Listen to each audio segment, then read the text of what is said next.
빅맘의 다과회에 초대된 6의 뒷세계의 거물들, 상고업 기버슨, 헤오나 모미트, 거물 장의사 드러그 피에로, 태경사장, 빅뉴스 모르건즈, 한락가의 여왕, 스투시, 그리고 앙금왕 루펠드. 지금 먼저 보려 하는 건 앙금왕 루펠드입니다. 앙금이란 사체를 뜻합니다. 즉 사체업의 왕이라는 뜻이죠. 홀케이크 아일랜드에서는 빅맘이 갖고 있던 옷값을 탐내다가 스투시한테 직원을 맞았던 것 말고는 별 이야기가 없는데요. 이번 화에서 루펠드가 단기 집중 표지 현재에 등장했답니다. 이 단기 집중 표지 현재를 먼저 들여다보겠습니다. 이 표지 현재의 매드즈란 베가펑크와 시저크라운과 빈스모크 저지와 퀸이 속해 있었던 불법 연구팀입니다. 이 연구팀은 해체되었습니다. 그런데 지금 매드즈가 살아있는 것을 볼 수가 있는데요. 원피스의 과학에는 막대한 돈, 즉 연구비가 필요합니다. 스폰서가 필요하죠. 시저크라운은 빅맘이 스폰서였고 베가펑크는 세계정보와 해군본부가 스폰서였습니다. 데르마는 정복자이며 군대이자 왕국이기도 하기에 본인들의 돈으로 연구를 하겠죠. 이런 과학자들과 스폰서의 관계처럼 이번 단기 집중 표지 현재를 보면 매드즈의 스폰서는 사체왕 루펠드라는 것을 알 수 있습니다. 루펠드가 지원하는 매드즈는 어떤 곳이냐면 말이죠. 악마의 열매를 복제할 수 있게 하고 세라핌과 파시피스타를 만들어낼 수 있게 하고 인간을 복제하는 것을 가능하게 한 신의 영역에 도달한 혈통인자를 베가펑크가 만들어냈던 곳입니다. 즉 매드즈 역시 혈통인자나 인체실험, 인간복제 같은 영역과 엮여있다는 건데요. 이전에 장의사 피에로가 루펠드에게 이런 말을 한 적이 있습니다. 血の匂いのするお前から言われたかんねえやルペルド 돈 냄새가 나야 할 루펠드에게 피 냄새가 난다고 표현을 하는 부분이 보이죠. 즉 지금 매드즈에서는 인체 실험이나 인간 복제 같은 영역에 연구가 진행되고 있을 확률이 큽니다. 그 증거로 이번 화의 단기 집중 표지 현재에 실린 매드즈의 함선에 달린 깃발을 자세히 보면 이런 단어가 적혀 있습니다. 파시피스트 평화주의자라는 뜻입니다. 베가펑크가 만들어낸 파시피스타의 의미도 같은 의미죠. 今パシフィスタとパシフィスタって平和主義者ってことでしょ？ 어쩌면 불법과학관 매드즈에서도 파시피스타 같은 병기를 만들게 되지 않을까 싶고 루펠드는 매드즈에서 만들어낸 파시피스타 같은 것들을 판매하고 유통하게 되는 그림도 그려지지 않을까 생각합니다. 뒷세계의 거물인 조커, 도플라밍고가 무기 유통으로 전쟁 조장을 해왔듯이 말이죠. 그리고 만약에 루펠드가 정말 파시피스타 같은 것들을 매드즈를 통해서 만들고 있다면 아마 세계 정부가 구입할 가능성이 높지 않을까 생각합니다. 와노코니에서 카이도가 노예들을 착취하여 만든 무기를 사들이고 소드에게 걸렸듯이 말이죠. 원피스 세계관의 마지막 전쟁은 해적과 해군, 세계정보와 혁명군 이렇게 4파전의 구도로 이어지게 되어 있습니다만 어쩌면 오다는 이 4파전에서 뒷세계의 조력도 염두에 두고 있는 것이 아닐까 생각해봅니다. 그리고 각성품에 대한 것이 처음으로 나왔는데요.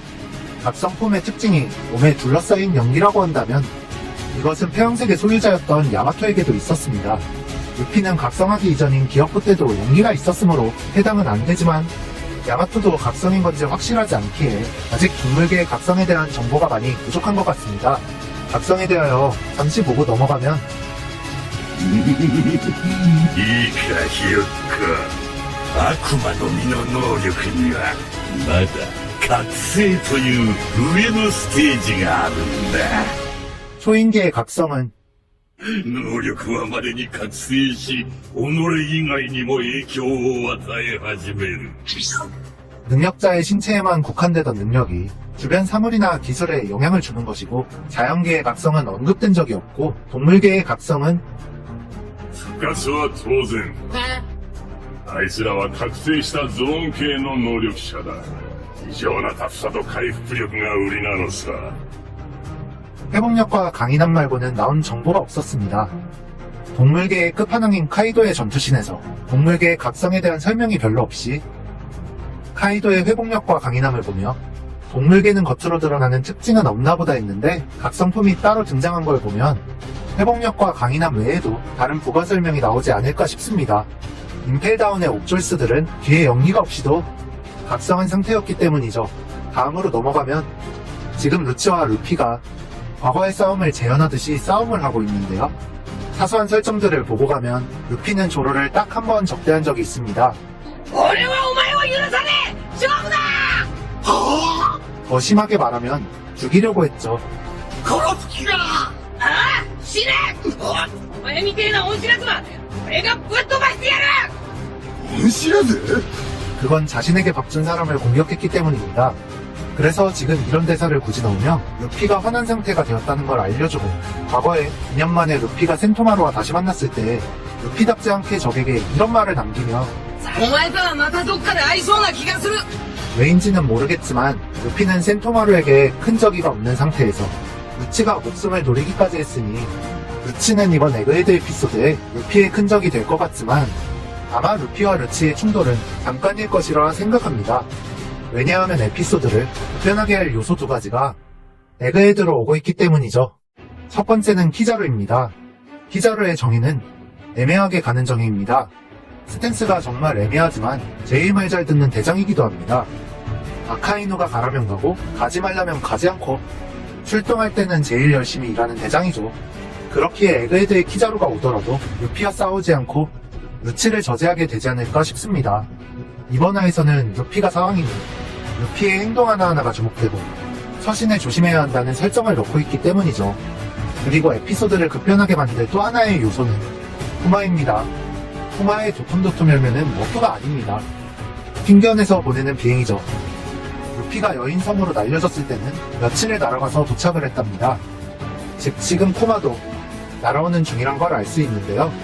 쿠마가 에그헤드로 날아오고 있다는 정보는 없었지만 컵배열상 이지스제로가 에그헤드에 들어오자 쿠마가 날아가는 그림이 그려졌기에 쿠마는 에그헤드에 올 가능성이 높습니다. 그렇게 되면 에피소드가 어떻게 흘러가게 될지는 모르지만 2년 전 밀짚모자 일당이 괴멸했던 그날 타공지제도에 있던 인물들이 또 한 번 같은 자리에 모이게 됩니다. 여기서 쿠마의 지난날의 개인들이 풀리는 그림이 그려질 수도 있을 것 같고, 이번 화에서 중요한 건 악마의 열매의 비밀입니다. 저는 베가펑크의 악마의 열매 해석을 보고 두 가지 방향으로 해석할 수 있겠다라고 생각하였습니다. 첫 번째는 악마의 열매를 부정적으로 보는 방향입니다. 악마의 열매란 자연적인 것이 아니며 누군가가 팔이 늘어났으면 좋겠다, 용이 되었으면 좋겠다, 날씨를 다루었으면 좋겠다, 동물이 되었으면 좋겠다 같은 인간의 바람으로 인하여 만들어진 것이다라고 하는데요. 이걸 부정적으로 해석할 수 있습니다. 부자연스럽게 바다의 미움을 받았다고 한다면 이건 바람이 아니라 인간의 욕망으로 해석할 수 있기 때문이죠. 즉 인간의 욕망이 모인 것이 악마의 열매다라고 할 수 있는데요. 이걸 보고 떠오른 건 창세기였습니다. 창세기에 아담과 이브가 있듯이 원피스에는 보베론 나무 아담과 태양의 나무 이브가 있습니다. 창세기로 가면 에덴의 뱀이 너희가 그것을 먹는 날에는 너희의 눈이 밝아져 창조주처럼 되리라. 선악과를 먹으면 창조주 같은 존재가 된다며 이브에게 속삭입니다. 이브는 그 속삭임에 속아 열매를 베어무는데요.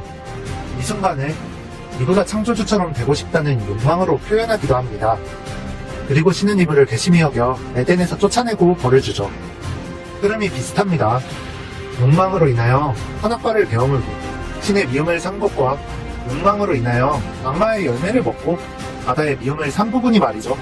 즉 악마의 열매의 기원은 선악과와 비슷하다고 한다면 선악과가 원래 에덴의 동산에 있었듯이 악마의 열매는 마치 물과 바람과 나무처럼 자연적인 것이고 인간의 욕망이 이것을 탐한 것이다라고 해석할 수 있는데요. 이건 틀린 해석입니다. 스토리라인만 비슷할 뿐이죠. 현재과학자 베가펑크의 긍정적 관점에서 보면 다릅니다. 베가펑크는 이렇게 되고 싶고 저렇게 되고 싶어 하는 것이 인류의 미래이자 가능성이라고 표현한답니다. 그리고 그것이 악마의 열매라고 하죠. 이 뜻은 인간의 의지가 악마의 열매를 만들어낸 것이며 자연적인 것이 아니라고 말을 하는 것입니다. 즉 악마의 열매는 이렇게 되고 싶고 저렇게 되고 싶어 했던 누군가 혹은 누군가들이 만들어냈을 수 있다는 말이 되기도 합니다. 그리고 누군가가 바랬다는 부분에서의 누군가는 어쩌면 초고도화된 기술을 가진 고대 왕국이 될 수도 있을 것 같습니다. 현재로서 베가펑크보다 앞서간 기술자들은 고대 왕국 뿐이니까요. 만약 그렇다 하면 고대 왕국의 연구를 계속해오던 베가펑크가 완전한 악마의 열매를 만들어낼 수 있었던 이유로 이어질 수 있을 것 같습니다. 그리고 오다는 이번 화의 제목을 만물은 바라기에 이 세상에 태어난다. 라고 지었습니다. 이것은 어떤 의미와 같냐면 세상에 없는 것은 바란다면 만들어질 수 있다. 라는 뜻과 같습니다. 이런 메시지가 원피스 세계관에서는 악마의 열매까지 나아간 것이라 생각하고 이것이 바로 베가펑크의 가설이라고 생각합니다. 그리고 이 뜻을 조금 더 오다스럽게 원피스스럽게 낭만적으로 해석해보면 거짓말 같은 꿈도 바란다면 현실이 된다라는 것입니다. 마치 우섭의 일러스트에 적혀있던 거짓말은 현실이 된다처럼 말이죠. 보다는 인간의 무한한 가능성에 대한 의미 있는 메시지를 열정적이고 모든 것에 가능성을 두는 천재과학자 베가펑크와 악마의 열매의 연구를 통해서 전한 것은 아닐까 생각해봅니다. 다음 영상에서 만나요. 무소니 기어 여론에 들어와 그의 그의 편하게 20살을 어린 때 된다. 우리와 bên trong, cho nên nó sẽ ở một ý chí riêng biệt và điều đó sẽ tác động đến chủ sở hữu của nó. Người dùng có thể có thêm những đặc tính, bản năng và cảm xúc